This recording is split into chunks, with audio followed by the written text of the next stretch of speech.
সেই নাহিদ ইসলাম কিভাবে যারা এই দেশে জন্মে বিশ্বাস করে নাই কিভাবে আসলে তাদের সাথে তাদের নেতৃত্ব মেনে জোটে গেল আমি জানি না। যেই বিএনপি ৩০ বছর ধরে জামায়াতের সাথে জোটে, তাহলে তো এই বিএনপিকে প্রশ্ন করা উচিত তার জীবনে আপনার ওই বিএনপির সাথে যাওয়া উচিত না যে বিএনপি জামাতের সাথে ৩০ বছর জোটে। তো অন্তর্বর্তীকালীন সরকারের সময়ে আমাদের জনাব সার্জিস আলম তিনি ওই সময়ে বেশ অনেক কিছু ভোগ করতে পেরেছেন, এটি পরবর্তীতে নিজেই বলেছেন। মাদার অফ এডুকেশন, জননী, এই হিসাবে তো তার আখ্যায়িত করার কিছু ছিল না, এটা তো তার করার প্রয়োজন ছিল না। জামায়াত তাদেরকে পরিচালিত করে, নাহিদ ইসলাম কেউ তারা পরিচালিত করছেন। আসলে কেন আপনার কাছে মনে হয় যে এনসিপি জামায়াত দ্বারা পরিচালিত হচ্ছে? তো অন্তর্বর্তীকালীন সরকারের সময়ে আমাদের জনাব সার্জিস আলম তিনি ওই সময়ে বেশ অনেক কিছু ভোগ করতে পেরেছেন, এটি পরবর্তীতে নিজেই বলেছেন যে দেখেন আপনারা সবাই অন্তর্বর্তীকালীন সরকারকে মিস করবেন। ওই সময় আমরা মন চাইছে অমুক উপদেষ্টার বাড়িতে ঢুকে গিয়েছি, মন চাইছে অমুক সচিবের রুমে ঢুকে গিয়েছি, এইটা তো আর আমরা আর পারবো না। এই ভিডিও নিশ্চয়ই আপনিও দেখেছেন। ঠিক এইভাবে তার বক্তব্যগুলো আমরা শুনেছিলাম। তার মানে কি? তার মানে অন্তর্বর্তীকালীন সরকারের সময় এনসিপি তারা সুবিধাভোগী ছিল। এই জন্য আমাদের সার্জিস আলম তিনি কিন্তু বলছিলেন যে স্টেটম্যান হিসেবে ডক্টর মোহাম্মদ ইউনূসের 5 বছর থাকা উচিত। এমনকি তাদের আরও অনেক নেতৃবৃন্দ 12ই ফেব্রুয়ারি নির্বাচনের তারিখ যে সময় ঘোষণা করা হয়, তারা বারবার বলছিল 12ই ফেব্রুয়ারি বাংলাদেশে কোনো নির্বাচন হবে না। এবং এই বক্তব্য আপনি শুনেছেন তাদের আরেকজন মুখপাত্র নাসিরউদ্দিন পাটোয়ারি নিজেই বলেছিল 12ই ফেব্রুয়ারি বাংলাদেশে কোনো নির্বাচন হবে না। এমনকি তারা যে দলের সাথে এই মুহূর্তে জোটে আছে সেই দলও তো বারবার বলছিল পিআর ছাড়া বাংলাদেশে নির্বাচন হবে না। পরবর্তীতে এনসিপি যে সময় জামাতের সাথে জোটে গেল, ডাক্তার জারা থেকে শুরু করে এরকম যারা ছিল সম্ভাবনাময়ী, তারা অধিকাংশই আসলে এনসিপি ত্যাগ করেছে। দেখেন এনসিপি কেন বারবার বলছিল যে জামাত ইসলাম বাংলাদেশে সংস্কার চায় না, পিআরের নামে প্রতারণা করছে, এই কথা নাহিদ ইসলাম নিজে বলেছিল। নাহিদ ইসলাম আরও বলেছিল যে জামাতের নেতৃত্বকে দেশের মানুষ গ্রহণ করবে না। এমনকি জামাত সম্পর্কে তার আরও অনেক নেতিবাচক মন্তব্য আমরা শুনেছি। আমার মাঝে মধ্যে নিজের কাছে প্রশ্ন তৈরি হয় যে নাহিদ ইসলাম বলল যে জামাতের নেতৃত্বকে দেশের মানুষ গ্রহণ করবে না, সেই নাহিদ ইসলাম কি করে জামাতের নেতৃত্বকে গ্রহণ করলো? এবং আরও আমার খুব দুঃখ লাগে সেই নাহিদ ইসলাম কিভাবে যারা এই দেশে জন্মে বিশ্বাস করে নাই কিভাবে আসলে তাদের সাথে তাদের নেতৃত্ব মেনে জোটে গেল আমি জানি না।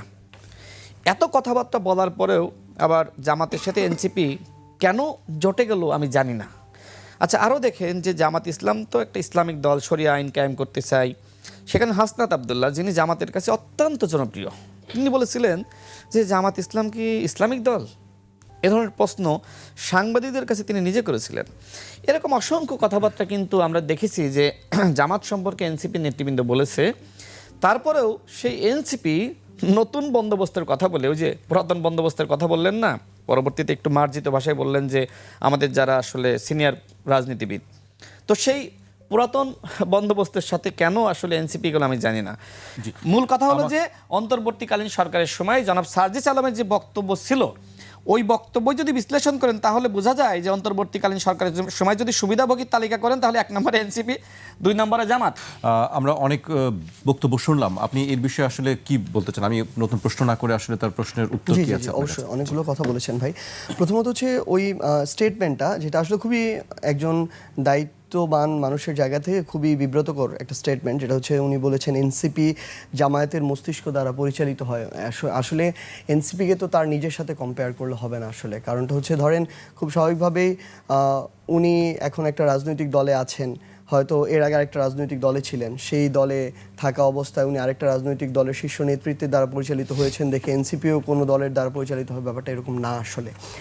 এনসিপির আলাদা একটা রাজনৈতিক আইডিওলজিক্যাল জায়গা আছে, আলাদা কর্মসূচি আছে, এনসিপি সেই অনুযায়ী কর্মসূচি করে।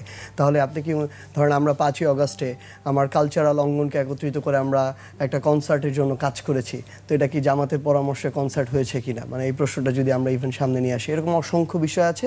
আমরা পহেলা বৈশাখে আমাদের যে কর্মসূচি যেভাবে উদযাপন করার আমরা সেভাবে করেছি। জামায়াত খুব স্বাভাবিকভাবে তাদের আইডিওলজিক্যাল জায়গাতে এটা যায় না। আমরা সংসদে দাঁড়িয়ে 71-এ মুক্তিযুদ্ধের প্রশ্নে যে মূল্যায়নটা করা হয়েছে সেখানে আমরা আমাদের লিখিত অপিনিয়ন জানিয়েছি, যেটা কিন্তু খুব স্বাভাবিকভাবেই জামাত এটাতে এগ্রি করে না।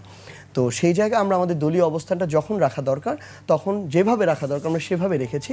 আমাদের আদর্শিক জায়গা থেকে খুব স্বাভাবিকভাবে হয়তো তাদের মন মতো হবে না, কারণ তাদের মন মতো হয়ে গেলে তো আমরা তাদের টিম হয়ে গেলাম। আমরা কারো টিম হইতে আসি নাই, আমরা আমাদের রাজনীতিটা করতে আসছি।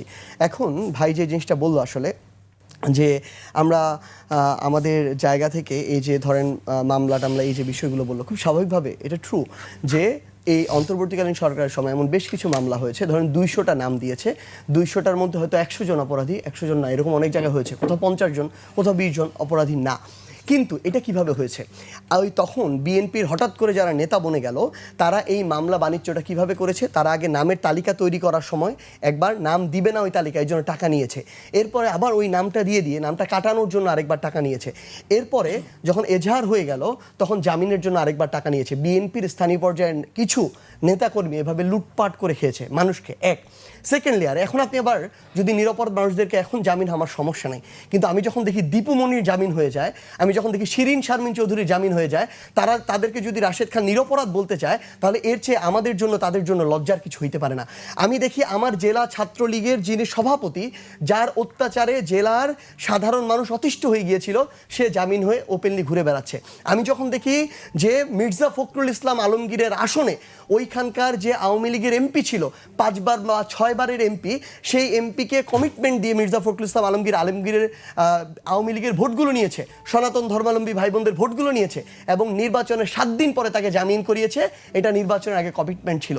তো এইভাবে আপনি যদি যারা অপরাধী, যারা স্বৈরাচার, যারা মানুষকে জুলুমের মধ্যে দিয়ে নিয়ে গিয়েছে, আপনার অসংখ্য নেতাকর্মীকে জুলুমের মধ্যে নিয়ে গিয়েছে, তাদেরকে যদি আপনি এভাবে জামিন করে দেন শুধু আপনার ওই কিছু ভোটের জন্য, শুধু আপনার পলিটিক্যাল স্টেক তৈরি করার জন্য, তাহলে আপনিও তো ওই একই দোষে দুষ্ট। এইটার সমালোচনা তো আমাদের করতে হবে, এটা আমরা ছাড় দিতে পারি না। এখন যে জিনিসটা মানে তাদের ভাষ্য অনুযায়ী হচ্ছে যে কেন আমরা আমাদের জায়গা থেকে জামায়াতের সাথে গেলাম, উনি এটা হজম করতে পারতেছেন ওনার জায়গা থেকে। তাহলে আমি যদি প্রশ্ন করি, ধরেন ওই একটা সময় আমরা তো দেখছি ওনারা 18 কোটা সংস্কার আন্দোলন কিন্তু ছিল, সংগঠক হিসেবে ছিল, আমরা এই জন্য তাদেরকে ধন্যবাদ জানাই, ওইটুকু আমরা স্বীকারও করি, ওই মানসিকতা থাকতে হবে।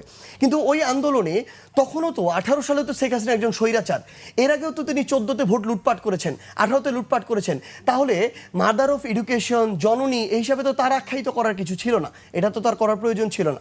ধরেন আমরা তো তখন এত কিছু বুঝি না, আমিও কিন্তু আন্দোলনে ছিলাম, কোটা সংস্কার আন্দোলনে, ওনারা কথা বলতো, আমরা শুধু অংশগ্রহণকারী ছিলাম ওই টাইমে। তাহলে ওই পরিস্থিতি অনুযায়ী এটা করলো এক। দ্বিতীয়ত, যেই বিএনপি 30 বছর ধরে জামায়াতের সাথে জোটে, তাহলে তো এই বিএনপিকে প্রশ্ন করা উচিত, আর জীবনে আপনার ওই বিএনপির সাথে যাওয়া উচিত না যে বিএনপি জামাতের সাথে 30 বছর জোটে। আমি জামাতের সাথে জোটে গিয়েছি, আপনি যদি আমাকে একবার প্রশ্ন করেন, আপনার তো উচিত তারেক রহমানকে 30 বার প্রশ্ন করা যে উনি কেন জামাতের সাথে গেলেন। খালেদা জিয়াকে তো আপনার প্রশ্ন করা উচিত ছিল যখন উনি বেঁচে ছিলেন, যে কেন জামাতের সাথে গিয়েছিল, কেন মন্ত্রী বানিয়েছিল, কেন গাড়িতে ফ্ল্যাগ দিয়েছিল, কেন জামাতের আমিরের সাথে খালেদা জিয়া এক স্টেজের পাশাপাশি চেয়ার শেয়ার করেছিল। তাহলে ওই উত্তরটা তো আগে বিএনপিকে দিতে হবে, তারপর আমরা এনসিপি দেওয়ার চেষ্টা করব। তাহলে সেই বিএনপির সাথে যদি রাশেদ ভাই যাইতে পারে, আমরা ওই জামাতের সাথে কেন যাইতে পারবো না যেই জামাত আমার এই অভ্যুত্থানে সরাসরি অংশগ্রহণ করেছিল, যারা আমার সংস্কারটা এখনো চাচ্ছে, যারা লুটপাট করতেছে না, চাঁদাবাজি করতেছে না, এই ধরনের খুবই নগণ্য অভিযোগ আসলে সেগুলো ব্যবস্থা নিচ্ছে। তাহলে আমি তো এই সেন্টিমেন্টটা জনগণেরটা ধরে আমি তুলনা করেছি, আমি তো মন্দর ভালো যেটা আমি তো সেটার দিকে যাব, আমরা আমাদের জায়গা থেকে সেটা করেছি। আমরা একটা জিনিস আমাদের জায়গা থেকে বলি, ভাই বলল যে আমরা ফেব্রুয়ারিতে নির্বাচন চাই না 12 তারিখে। আমাদের কখনো, আপনি ফুল স্টেটমেন্টগুলো দেখবেন আমাদের দায়িত্বশীল জায়গা থেকে আমরা কখনো বলি নাই যে আমরা নির্বাচন চাই না, বরং আমরা বলেছি ফেব্রুয়ারিতে না, আপনি ডিসেম্বরে নির্বাচন করেন, কিন্তু তার আগে আমাদের এই গণভোটের নিশ্চয়তা লাগবে, আমাদের তার আগে এই যে জুলাই সনদ, এই জুলাই সনদের যে রোড ম্যাপ কীভাবে বাস্তবায়ন হবে আমাদের এটা লাগবে।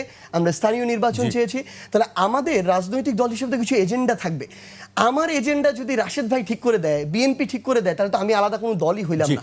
তো আমরা একেবারে শেষ পর্যন্ত, আমার তো কিছু বলতে, ভাই তো অনেকক্ষণ বলছেন, আমি যদি কিছুই না বলি তাহলে তো হইতে পারে না। তো এখন ব্যাপারটা হচ্ছে আসলে কি, দেখেন আমরা আমাদের জায়গা থেকে রাজনৈতিক দল হিসেবে আমাদের কর্মসূচি করছি। ভাইরা বলছেন যে ওই টাইমে অনেক সুযোগ সুবিধা ওই তারপরে আমরা অন্তর্বর্তীকালীন সরকারের সহযোগিতায় দল করেছি। বাংলাদেশে 71-এর পর থেকে আজকে পর্যন্ত কোনো রাজনৈতিক দল সবচেয়ে বেশি যদি সরকারের সরাসরি সহযোগিতায় কিংস পার্টি হিসেবে জন্ম নেয়, সেই দলটার নাম বিএনপি। তাহলে ভাইকে উত্তর দিতে হবে ওই বিএনপিতে উনি কীভাবে গেলেন। এই বিএনপি তখন জন্ম হয়েছে যখন মেজর জিয়াউর রহমান দেশ চালাচ্ছেন, এবং এই বিএনপি তৈরি করার জন্য মেজর জিয়াউর রহমান ডিজিএফআই তৈরি করেছিলেন। ডিজিএফ এর মতো গোয়েন্দা সংস্থাকে ব্যবহার করে বিভিন্ন রাজনৈতিক দল, আওয়ামী লীগ থেকে শুরু করে, জাসদ থেকে শুরু করে আরও বিভিন্ন যারা রাজনৈতিক দল আছে তাদের ঘরে ঘরে পাঠিয়ে মানুষদেরকে বিএনপিতে নিয়ে এসেছেন। তাহলে সেই বিএনপিতে গিয়ে রাশেদ ভাই তো আমাদেরকে এই জিনিসটা বলতে পারেন না। ইভেন আমার নাহিদ ইসলাম, এটা ট্রু, উনি যে বললেন যে আমরা দল গঠনের আলোচনা হয়েছিল, হ্যাঁ আলোচনা হয়েছিল, কারণ সে তো আমার অভ্যুত্থানের সহযোদ্ধা, তার সাথে তো আমরা একসাথে রাজনৈতিক দল যদি করে একসাথে করব। কিন্তু একটা এখানে গুরুত্বপূর্ণ বিষয় হচ্ছে, যেদিন আমার দল আত্মপ্রকাশ করে তার আগেই নাহিদ ইসলাম ওইটা ছেড়ে চলে এসেছিল। যেদিন আসিফ মাহমুদ আমার সাথে দলে যুক্ত হয় তার আগেই আসিফ মাহমুদ এটা ছেড়ে চলে এসেছিল। ওইটুকু তারা তাদের জায়গা থেকে করেছে। এবং আমরা আমাদের এই পুরো সময়টাতে আমাদের কাছে মনে হয়েছে যে আমরা অন্তর্বর্তীকালীন সরকার কিছু ভালো কাজ করেছে, এগুলো কিন্তু অত সুনাম পাবেন না, রাশেদ ভাইয়ের মুখে কখনো পাবেন না। কিন্তু এই অন্তর্বর্তীকালীন সরকারের জায়গা থেকে যত কিছু সমালোচনা এই দেয় আমাদেরকে দিয়ে দেওয়া হয়, তাহলে সুনামগুলো আমাদেরকে দেন, সেটা আবার রাশেদ ভাইরা দিবেন।